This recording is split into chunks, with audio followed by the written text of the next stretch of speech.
Hi, my name is Rob, and I'm the host of Environmental Soup through the facilities of Trent Radio. And you might be watching this on YouTube if I post it.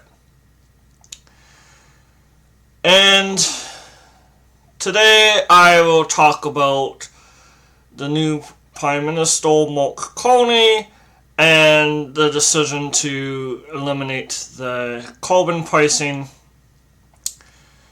and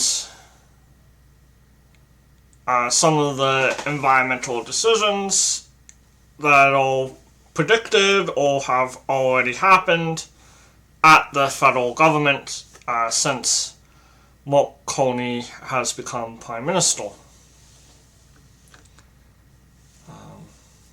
Or relatively soon before. Now let's see, I will go to what's it called? A news article. I'll go to the news article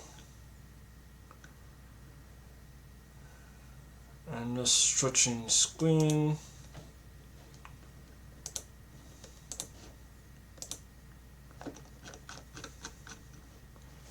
And the first article I will talk about is Carney kills consumer carbon tax in first move as Prime Minister.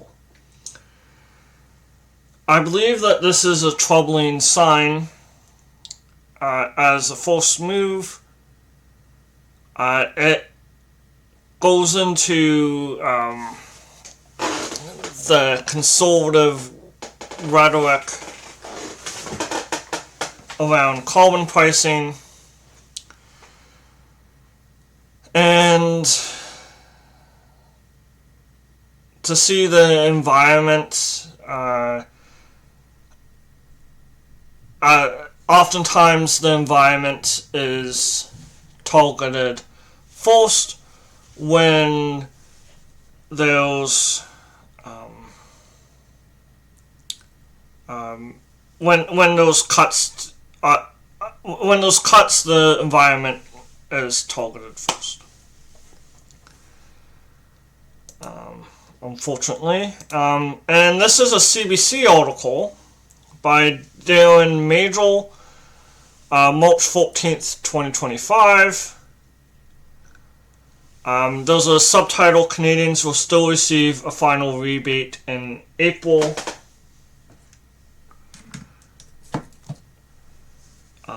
Let's see. There's a Prime Minister directive, which is an order in council instructing that the fuel charge be removed effective April 1st, and that April's carbon rebates go ahead as planned. It might be different than the order in council, because I did look at the order in council and I didn't see that exact wording, so I might have to look it up. And then the article says, to help offset cost, rebates were offered to residents in provinces where the policy applied. So not all provinces got the rebate. It was Ontario, Alberta, Saskatchewan. Those are the provinces. And then now, because of Mark Carney's actions, British Columbia will also eliminate their carbon pricing on April 1st because it's not tied to the government. The federal government, I should say. It's separate. But they were above the federal standards. But now they're going to not have carbon pricing at all. So the orders in council, there was two, and they're similar to executive orders in the US. So those 2025-0447 and 2025-0446, both about the Greenhouse Gas Pollution Pricing Act. And I have them both, so I'm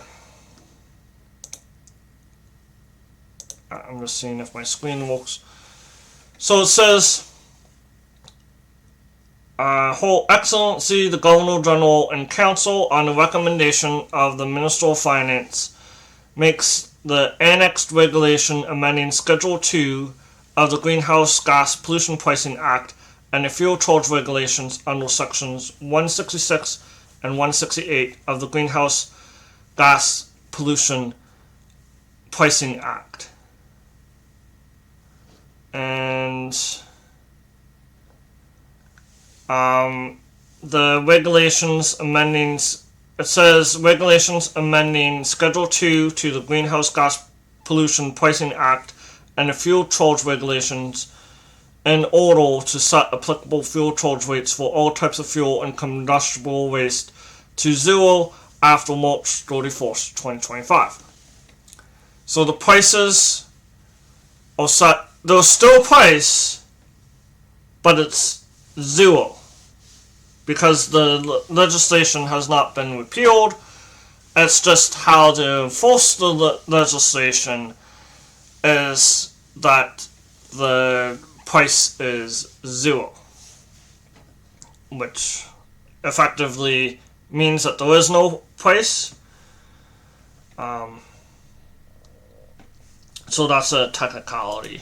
And another one says, Her Excellency the Governor General and Council, on the recommendation of the Minister of Environment, makes the annex regulations amending the output-based pricing regulations under Sections 192 and 193 of the Greenhouse Gas Pollution Pricing Act. So that is another one, and then it is also set to zero.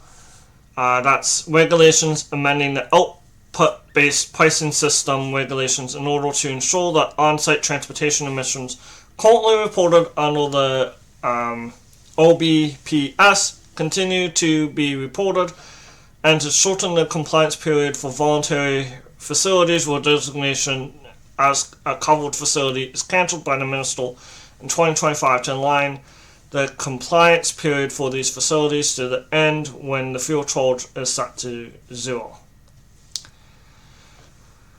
And what this means is that after the rebates are sent, the last rebates, which will be in April, there likely not going to be future rebates. So people will end up worse off because of the carbon pricing.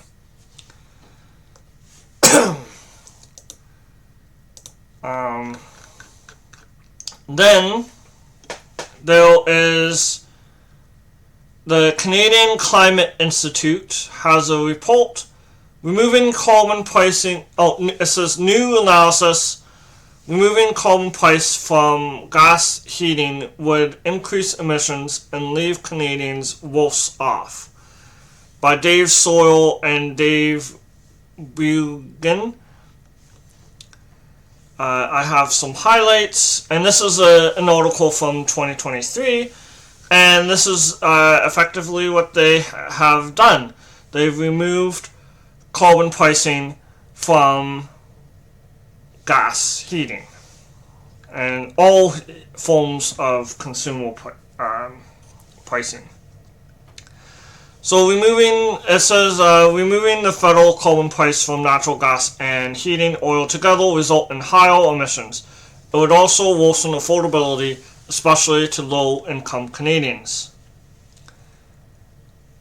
Let's see. All heating oil will be... this is like an exemption that happened with heating oil. And it said all heating oil will be exempt from the fuel charge starting November 8th, 2023 until April 2027. And then light fuel oil consumption in all buildings, including residential, commercial, and then institutional, will be exempt from the fuel charge. But also oil used in businesses. And then they say that there's reasons to be concerned about the policy. And they say that the results would be, they say negligible, but there's still an increase of 111 kilotons of carbon dioxide equivalent emissions, or 0.1 megatons in 2030.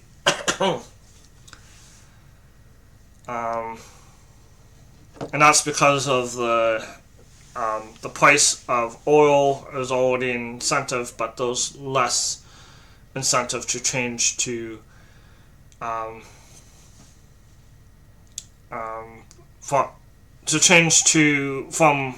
heat pumps. So, and then it says, well, the carve-out gives oil furnace emitters a weaker incentive to shift to heat pumps. Higher oil prices mean that this incentive already exists, independent of the carbon price. So that's what I was saying. And then it says taking the carbon price off gas heating would raise emissions. So calls to exempt gas heating from federal carbon pricing, or if they are successful. It would be difficult to strictly exempt households using gas, since many apartment buildings are commercial customers. Adding natural gas to the carbon price exemption would increase emissions more than if the carve-out were limited to heating oil alone. National gas emissions would rise on the order of 4.5 megatons in 2030 relative to a current trajectory with a carbon, I say price, because it's not a tax. The article does say carbon tax is in place. And then it's saying that it represents 8% of the projected gap to the 2030 target. So Canada, because of this decision to eliminate the carbon price, Canada has a more difficult path to reach its net zero targets, and it will have to find other ways to do this if it wanted to meet the targets. And then it says exempting gas from carbon pricing would not improve affordability. That's the headline.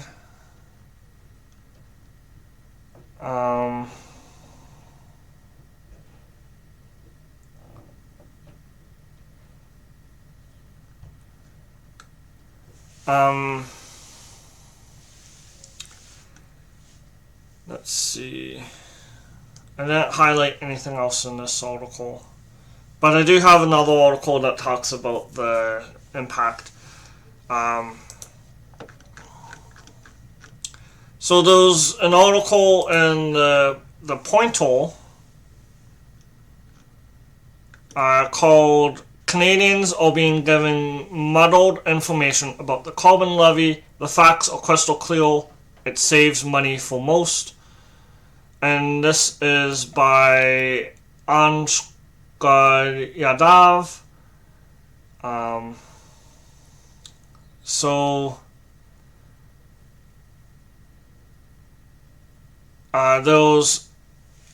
made some highlights in the article.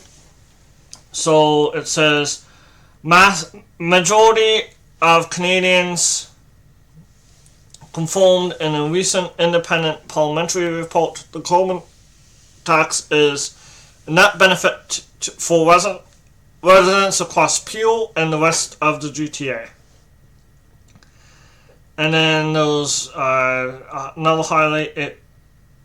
If you live in an eligible province, you get the Canada carbon rebate automatically, and that was from Prime Minister Justin Trudeau. In a quote, and then the Parliamentary Budget Officer's report said that there's clear benefits of the tax for more than 50% of Canadians. And again, it's not a tax, it's a levy or price. But a lot of people know it as a tax. There was a Supreme Court case that said it's not a tax. But the article does use carbon tax. I just wanted to clarify that. Accounting for the annual increase in the carbon tax to 2031, the data shows it will continue to be a significant net benefit for Canadians who most need help to counter the high cost of living. And those provinces that use the federal system are Ontario, New Brunswick, Newfoundland and Labrador, Nova Scotia, Prince Edward Island, Manitoba, Alberta, and Saskatchewan. And that was in 2024. And that's even including, according to the article, questionable monitoring that weighs broad economic implications of the tax, dramatically reducing the reported benefits. But despite this new analysis by the Parliamentary Budget Office, Canada's carbon pricing still puts more money into the pockets of more than 50% of households. And then there's a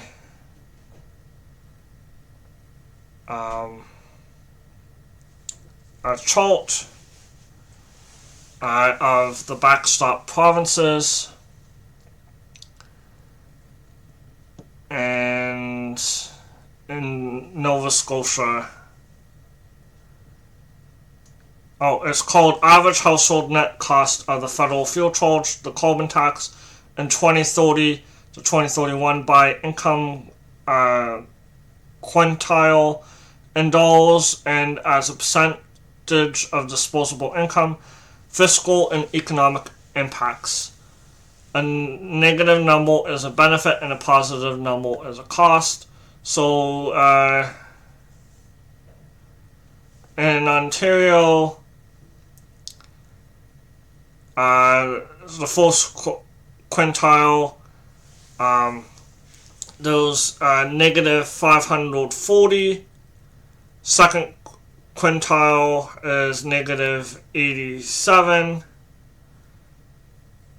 Third quintile is 588, which is 0.6% of disposable income.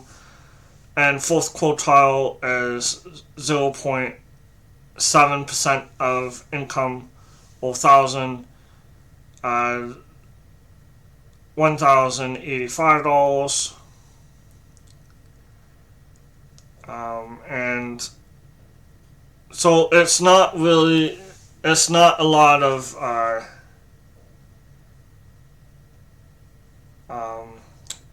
income being affected. So let's see, so this is 5, so 20, 40. So like in this, there's a clear, at least 40% of people benefit. In other provinces, there might be more benefit, but especially in the first and second quintile. And I think, yeah, that's almost all of the provinces, first and second. And then third, it's like not a significant amount of the budget. And yeah, they even included questionable monitoring. that weighs broad economic implications of the tax, reducing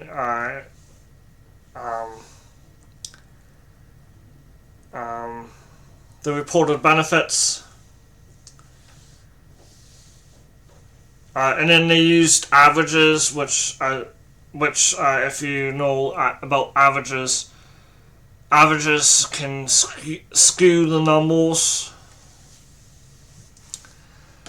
Oh, and I had, there was reports that the inflation was 0.3. It contributed. The carbon price contributed 0.03% of the budget, or carbon price contributed 0.3% of inflation. And I wanted to look at the price of some items. Let's see. So a day ago, I looked at the price of gas. It's $1.54 per liter. I don't think that the price of gas will decrease significantly. Price of eggs is $4.75 to $4.85 in Ontario. And those are the two items that I looked at the price for. There's been reporting on that.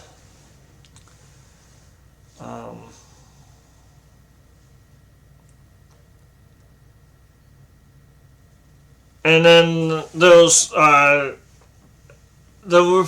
parliamentary budget report didn't look at the price, the impact on climate change, and it could be $35 billion.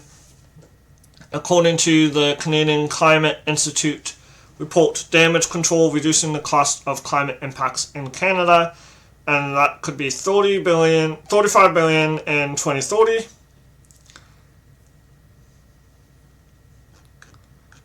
So that's a huge cost as well. And let's see. And then I have another article, carbon tax in Canada.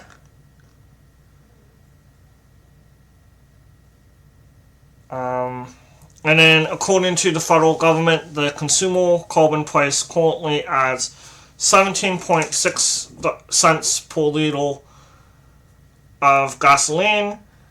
But that's offset by the rebates. So unless we see more than 17.6 cents reduction in the price of gas, then it's not going to have much of an impact.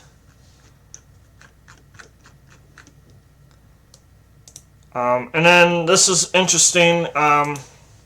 There are municipalities that have support from the carbon pricing, and they will lose out because carbon pricing is no longer going to be sent to municipalities.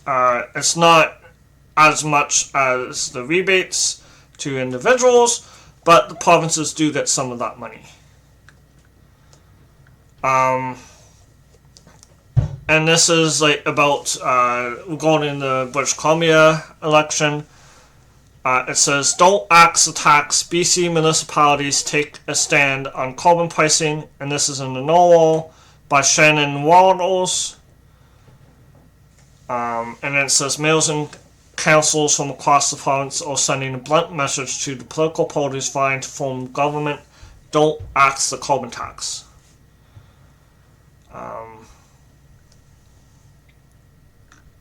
So that climate adaptation will be impacted.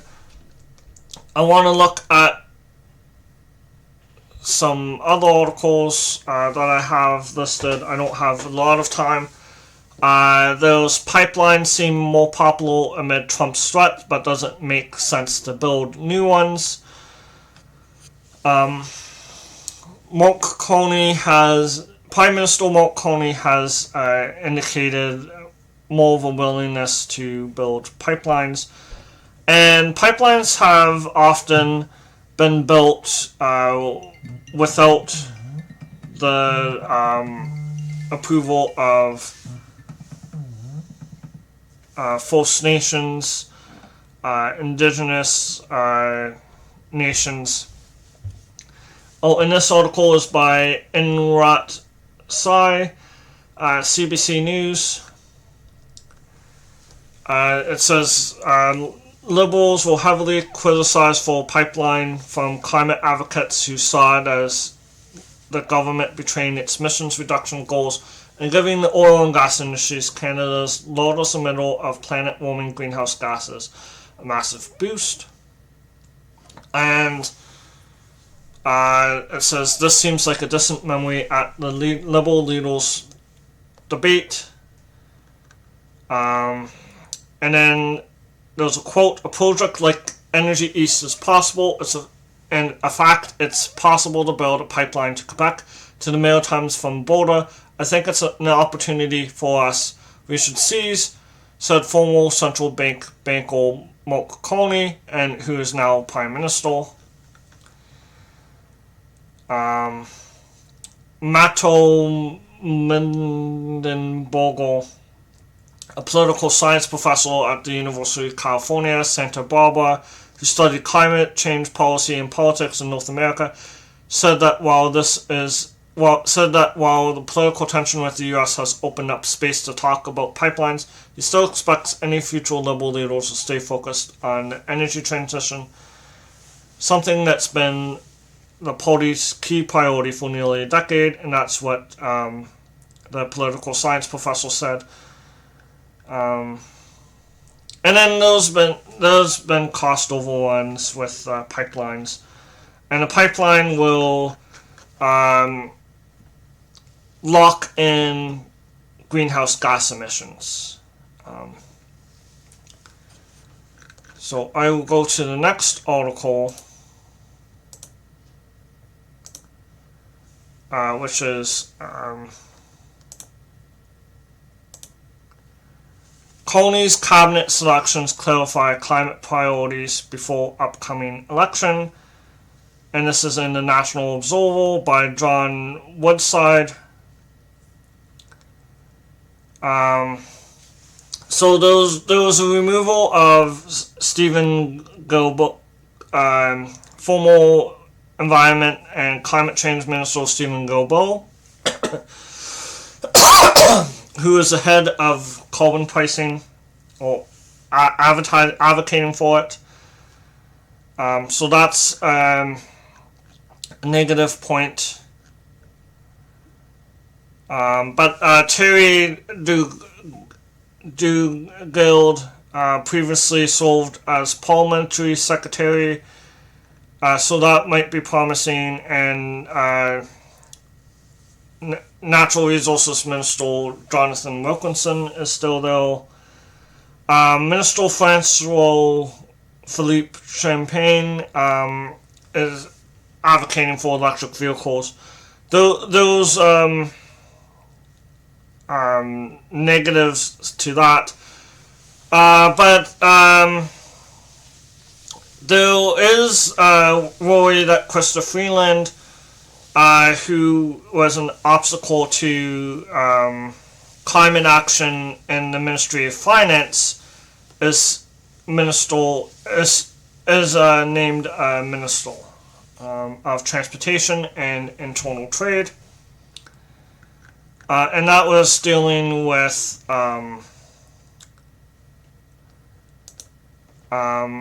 clean investment definitions. And then there was an article about that, but I'm out of time. So I hope that you enjoy the rest of your day.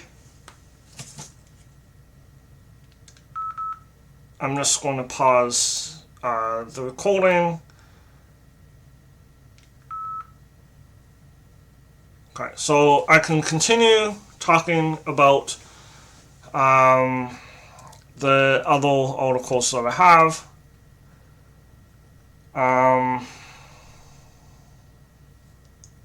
So he did.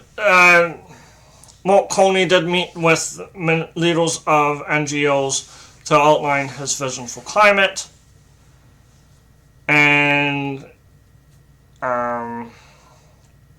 he does have some climate credentials, including the Glasgow Financial Alliance for Net Zero. But people, including Catherine Abreu, a prominent Canadian climate advocate and member of Canada's Net Zero Advisory Body, said Carney's opening gambit feels dangerous to me. And then there was a quote, another quote, why are we starting with environmental issues? Why are we starting with the Environment and Climate Change Minister?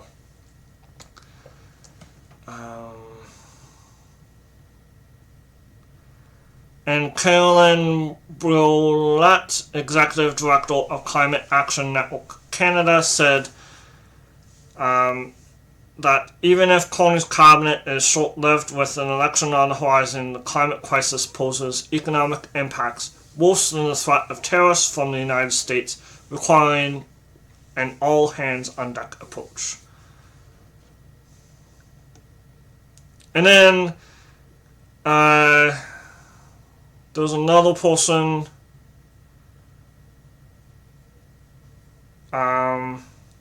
Rowe. Where's Rowe? Oh, James Rowe, an associate professor at the University of Victoria, said or suggested that it's a continuation of the Liberal Party approach, reducing domestic emissions while doing little to address the staggeringly high emissions from fossil fuel exports. I do think that if we are climate leaders, we should also be leaders in what we export to other countries as well. So that's that article. The oil and gas is lagging behind other industries in terms of reducing emissions. And then there's an article called "Why Won't Finland Rule Out Fossil Fuels in Clean Investment Definitions?" And that goes into I guess I have to leave anyways, but I might go into this article. Well, I hope that you have a good day. I hope that you have a good day, and I will see you next week. Earlier I might talk about